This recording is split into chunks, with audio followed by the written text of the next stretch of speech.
Hello दोस्तों, welcome to my YouTube channel electronics puzzle. दोस्तों आज मैं इस वीडियो में बात करने वाला हूँ कि ओपन कैसे काम करता है, ओपन होता क्या है, उसके एप्लीकेशन क्या क्या है। जैसे कि आपको पता है कि लॉक सर्किट कोई भी हम डिजाइनिंग करते हैं, जैसे करंट सेंसिंग की बात करता हूँ तो उसमें ओपन का यूज होता है। एम्पलीफायर सर्किट की मैं बात करता हूँ तो ओपन का बहुत ज़्यादा यूज होता है। बहुत सारे मैथमेटिकल ऑपरेशन के लिए हम ओपन का बहुत ज़्यादा यूज करते हैं, लाइक इंटीग्रेटर, डिफरेंशिएटर, फिल्टर्स वगैरह के लिए यूज करते हैं, एडर की तरह यूज करते हैं, लॉगरिथमिक एम्पलीफायर की तरह यूज करते हैं। तो इसके बहुत सारे एप्लीकेशन है, बहुत सारे इलेक्ट्रिकल टेस्ट पैरामीटर, उन सबके बारे में हम डिटेल में बात करते रहेंगे आगे आने वाले वीडियोस में। इस वीडियो में मैं क्या करूंगा, ओपन का बेसिक आपको कवर करूंगा और प्रैक्टिकली सिमुलेट करके दिखाऊंगा कि ओपन कैसे काम करता है। ठीक है, चलिए दोस्तों स्टार्ट करते हैं वीडियो।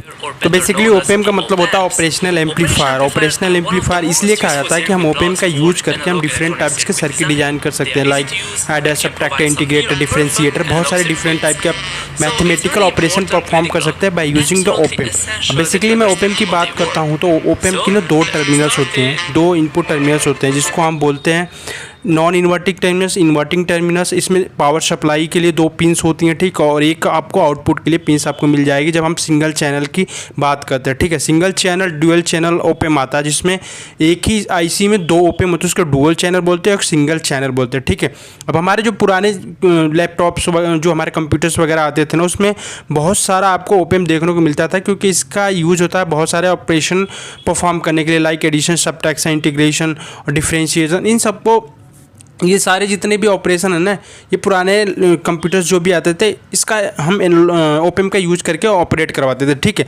अब मैं बात करता हूँ कि ओपम जो बेसिकली है ना वो काम कैसे करता है, मतलब ओपम का इंटरनल सर्किट डायग्राम के बारे में बात करते हैं कि इसका क्या होता है। ठीक है, अब मैं दिखाता हूँ आपको। एक सिंपल सर्किट है मेरे पास, इंटीग्रेटर की ऊपर वाली आप देख सकते हो वो एक इंटीग्रेटर की सर्किट है, और नीचे आप देख सकते हो एक समर सर्किट है, मतलब जो भी आप इनपुट दे रहे हो सारे इनपुट को ऐड करके आपको आउटपुट में मिलेगा। ठीक है, जो ओपम होता है बेसिकली हम उसका यूज करते हैं डिफरेंशियल एम्पलीफायर में। हम मोस्टली इसी तरह हम ओपम का यूज करते हैं, जो भी आप इनपुट सिग्नल देते हो उसको एम्पलीफाई करके आपको आउटपुट पे देता है। ठीक है, डिपेंड करता है कि उसका गेन क्या है, और इसके साथ हम बहुत सारे मैथमेटिकल ऑपरेशन भी करवा सकते हैं, एज ए फिल्टर भी यूज कर सकते हैं। ठीक है, जो हमारा ओपम होता है ना, वो ओपम का जो दोनों टर्मिनल्स होता है उस पर हम इनपुट देते हैं और हमें आउटपुट मिलता है, और इसका ओपम का कुछ गेन होता है। ठीक है, अगर कोई फीडबैक नहीं है, फीडबैक मतलब आउटपुट अगर कोई इनपुट से अटैच नहीं है ना, उस केस में क्या होता है, जो हमारा गेन होता है ना वो हम अप्रॉक्सीमेटली इनफाइनाइट लेते हैं। ठीक है, जो कि प्रैक्टिकली कुछ लैक्स में होता है। ठीक है, आप डेटा शीट में वो चीज़ मेंशन की रहती है कि ओपन लूप गेन क्या है ओपम की। ठीक है, प्रैक्टिकली अलग चीज़ होती है, लेकिन थ्योरेटिकली हमें माना जाता है कि इसका ओपन लूप गेन जो है इनफाइनाइट होती है, इनपुट रेजिस्टेंस की वैल्यू इनफाइनाइट होती है, और आउटपुट जो हमारा इंपीडेंस होता है ना वो अप्रॉक्सीमेटली जीरो को टेंड करता है। ठीक है, ये होता है थ्योरेटिकली हम जब ओपन की बात करते हैं। ठीक, इन सारी चीज़ों का हमें ध्यान रखना चाहिए। जब हम स्लीव रेट की बात करते हैं तो इसकी इनफाइनाइट होती है। अब स्लीव रेट क्या होता है, इसको सबको सारे पैरामीटर्स को हम कवर करेंगे आगे आने वाले वीडियोज़ में। ठीक है, अब मैं बात करता हूँ, ये जो ओपन लूप गेन आपको पैरामीटर दिख रहा था ना, उसका क्या सेंस होता है, मतलब जो आप देख सकते यहाँ पे दो हमारे पास ट्रांजिस्टर है, Q1 Q2 करके। आपको एक डिफरेंशियल एम्पलीफायर का मैंने बेसिक सर्किट लिया है, ये तो बहुत कॉम्प्लिकेटेड होता है, लेकिन आपको अंडरस्टैंड करने के लिए मैंने एक सिंपल सी सर्किट लिया हूँ।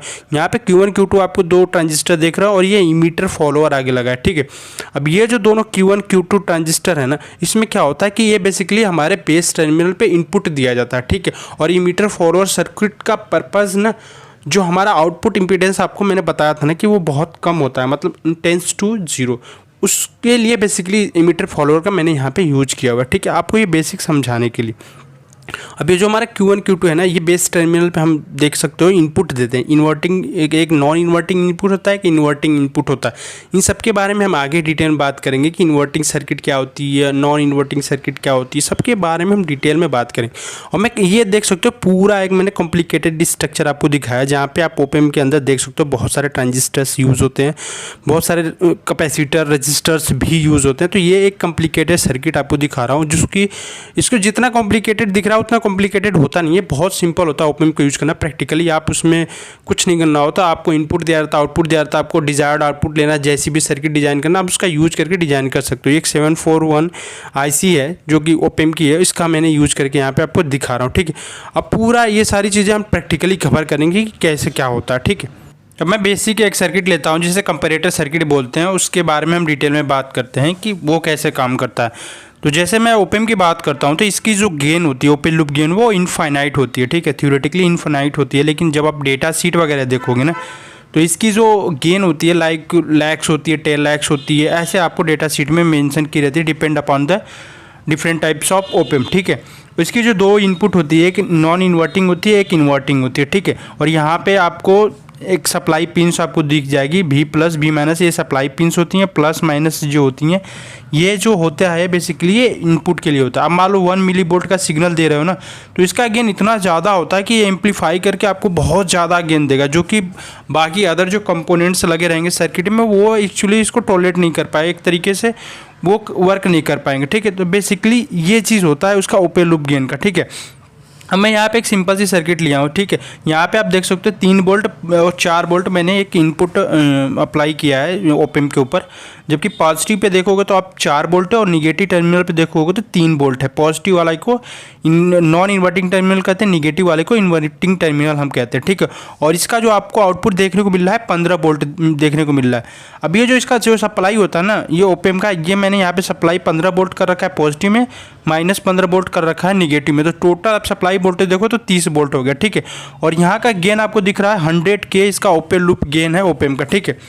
तो बेसिकली आपको आउटपुट जो हो रही है वो 15 वोल्ट मिल रही है, जबकि गेन ओपन लूप गेन इसका तो 100 के है, तो पावर सप्लाई से तो ज़्यादा आउटपुट नहीं मिलेगा ना। तो ये क्या करेगा ना कि जो भी आपका, जैसे मान लो आपको 4 वोल्ट पे ज़्यादा है पॉजिटिव वाले टर्मिनल पे, तो इस जो पावर सप्लाई होगा ना, मान लो 15 वोल्ट पॉजिटिव में है, माइनस 15 वोल्ट निगेटिव में, तो उस पर वो सैचुरेट हो जाएगा। अगर उससे ज़्यादा आउटपुट आपको मिलेगा ना तो वो सैचुरेट हो जाएगा। जैसे देखो बी आउटपुट बराबर AOL डिफरेंस वोल्टेज, तो 1 वोल्ट डिफरेंस हो गया, लेकिन 100 के गेन है तो इसको तो इतना मिलना चाहिए, लेकिन उतना नहीं मिल रहा है क्योंकि हमारा पावर सप्लाई 15 वोल्ट का है, तो 15 वोल्ट पे ये सैचुरेट हो जाएगा।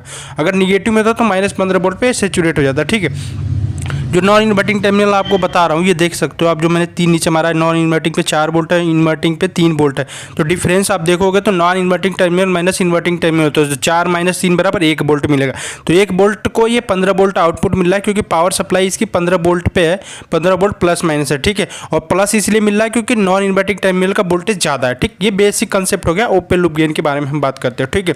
अब जो पावर सप्लाई उसी पे ये सैचुरेट होगी, उससे ज़्यादा नहीं जाएगा। अगर मान लो आप पावर सप्लाई बढ़ा दोगे, ठीक है, मैं आपको अब यहाँ पे पावर सप्लाई मान लो 15 वोल्ट मिल रहा, अब मैं पावर सप्लाई बढ़ा देता हूँ 100 वोल्ट कर देता हूँ, ठीक है। तो उस केस में क्या होगा कि जो आपकी आउटपुट मिलेगी ना वो 100 वोल्ट मिलेगी, ठीक है। मैं अभी आपको ये दिखा देता हूँ सिमुलेट करके कि ये कैसे 100 वोल्ट आपको मिलेगी, ठीक है। तो मैं क्या करता हूँ, इस पर डबल क्लिक करता हूँ और डबल क्लिक करने के बाद आपको यहाँ पर मैं पावर सप्लाई चेंज कर देता हूँ 100, ठीक है।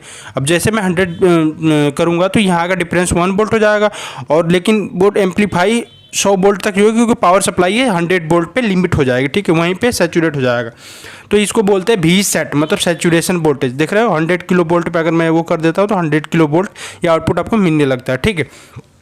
तो saturation voltage plus V set minus V set इसको बोलते हैं। अगर पॉजिटिव पे ज़्यादा वोल्टेज है तो पॉजिटिव आपको पावर सप्लाई मिलेगी, आउटपुट वही। अगर निगेटिव वोल्टेज ज़्यादा है तो निगेटिव वाली मिलेगी, ठीक है। तो यहाँ पे आपको ये बेसिक चीज़ समझ में आ गई कि ओपन लूप गेन कैसे काम करता है, कंपैरेटर सर्किट का बेसिक कंसेप्ट क्या होता है, ये सब के बारे में आपको समझ में आ गया, ठीक है। अब मैं क्या काम करता हूँ कि जो पॉजिटिव वाला वोल्टेज आपने 4 वोल्ट रखा है ना, अब इन दोनों वोल्टेज को मैं अगर इक्वल कर देता हूँ तो डिफरेंस वोल्टेज 0 हो गई, तो वो आइडियली आपको आउटपुट वोल्टेज 0 मिल रही है, ठीक है। लेकिन प्रैक्टिकली कुछ और मिलती है जिसको ऑफसेट वोल्टेज हम कहते हैं ओपेम का, ठीक है। इस सब के बारे में हम डिटेल में आगे बात करेंगे। अब जैसे निगेटिव पे वोल्टेज आपने बढ़ा दिया 4.1 कर दिया और नीचे 4 वोल्ट है, तो आपको देख रहे हो माइनस 15 वोल्ट मिल रही है। क्यों? क्योंकि ये जो होता है ना एक कंपैरेटर सर्किट होता है, जिस पे आप ज़्यादा वोल्टेज अप्लाई करोगे उसको एम्पलीफाई करके आपको आउटपुट वोल्टेज मिलेगी।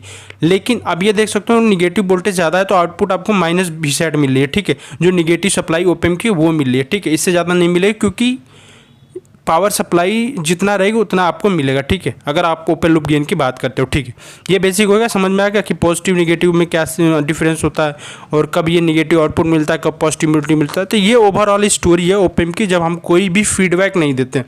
फीडबैक निगेटिव फीडबैक होता है, पॉजिटिव फीडबैक होता है, इन सब के बारे में हम आगे बताएंगे कि ये क्या होता है फीडबैक, और इससे हम कैसे अपना जो गेन होता है क्लोज लूप गेन जिसे बोलते हैं उसे कंट्रोल करते हैं, ठीक। उस सब के बारे में आगे वीडियोस में हम बात करें, ठीक है। तो ओवरऑल समरी हम बात करता हूँ कि ओपेम की समरी क्या है।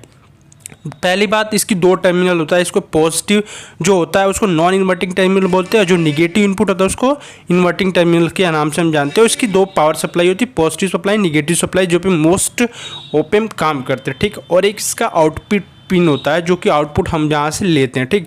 ये हो गई इसकी बेसिक ओपेम के पिन कॉन्फ़िगरेशंस डिटेल के बारे में, ठीक। अब मैं जो नेक्स्ट पैरामीटर आपको बताया हूँ वो ओपन लूप गेन के बारे में डिस्कस किया हूँ कि जो इसका ओपन लूप गेन होता है वो इनफाइनाइट होता है, ठीक है। इसका इनपुट रेजिस्टेंस की वैल्यू इनफाइनाइट होती है, ठीक है। और यहाँ का जो डिफरेंशियल गेन आपको मिलता है ना, वो पावर सप्लाई आप जो देते हो ना उससे ज़्यादा नहीं मिलेगा, ठीक है। आप मान लो इनपुट जितना दिए उससे अगर ज़्यादा आपको आउटपुट मिला तो पावर सप्लाई आपको ध्यान रखनी पड़ेगी, ठीक है। और तीसरी इंपॉर्टेंस थिंग ये है कि इसका आउटपुट जो रेजिस्टेंस होता है वो अप्रॉक्सीमेटली 0 हम कंसीडर करते हैं, ठीक है। अगर मैं दोनों इनपुट टर्मिनल का वोल्टेज सेम कर देता हूँ, आउटपुट आपको 0 मिलता है थ्योरेटिकली, लेकिन प्रैक्टिकली कुछ ऑफसेट वोल्टेज मिल जाता है जो कि डेटा शीट पे हमेशा एक मेंशन किया रहता है ओपेम के, ठीक है। ये हो गई बेसिक जो समरी है। अब अगले वीडियो में मैं बताऊंगा इन्वर्टिंग एम्पलीफायर क्या होता है, नॉन इन्वर्टिंग एम्पलीफायर क्या होता है, बफर सर्किट क्या होती है। अब जो फॉर्मूला होता है ना, वी आउट बराबर A open loop gain difference of both the input apply to the opamp, ये आपको एक फॉर्मूला मैंने आपको डिस्कस किया। तो ये ओवरऑल समरी हो गई जो ओपेम का बेसिक के बारे में हम कवर किए, ठीक है। तो दोस्तों अगर ये वीडियो आपको अच्छी लगी हो तो please like share and subscribe my YouTube channel electronics puzzle. Thank you so much for watching this video.